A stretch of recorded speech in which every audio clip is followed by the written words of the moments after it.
Chers collègues, j'ai décidé d'être à nouveau candidat à la présidence de la République en 2022. Je vois, comme vous, l'état de notre pays, que ce soit à Paris, dans nos grandes villes, dans nos banlieues ou dans nos campagnes. Je ne peux pas continuer rester les bras ballants. J'éprouve un sentiment de délit de fuite. Je vais m'adresser à vous toutes et vous tous. On me classifie, élu de campagne, élu de je ne sais où. Sauf que la dernière fois, nous avons quand même fait 708 parrainages, alors qu'il n'en faut que 500, sur 87 départements différents. Donc nous avons une implantation sur l'ensemble du territoire. Il n'y a pas de raison que nous fassions moins bien ce coup-ci. Je m'adresserai plus particulièrement au maire maintenant. Parce que le maire, je l'ai dit, je l'ai écrit, c'est le mandat le plus enthousiasmant et le plus difficile que j'ai eu à exercer.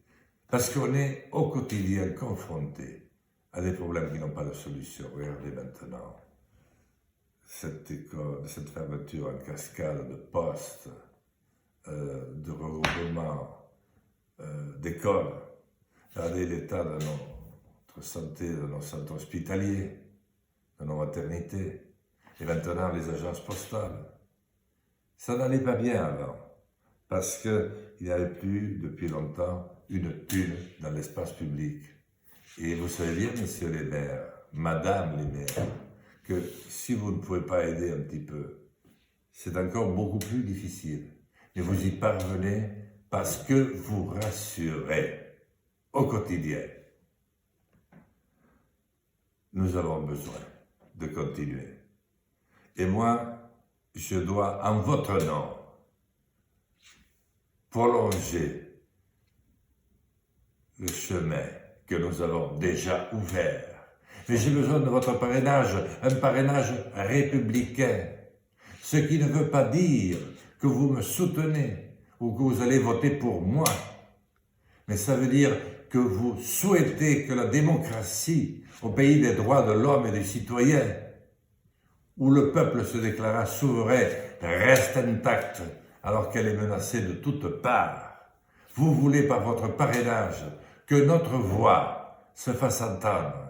Et je ferai entendre cette voix-là, mais c'est la vôtre que je porterai au nom de nos villages, de nos territoires, de nos villes, de nos petites villes, de Paris, des banlieues, d'une France rassemblée, réunie, qui a un grand projet pour ses enfants et pour le futur.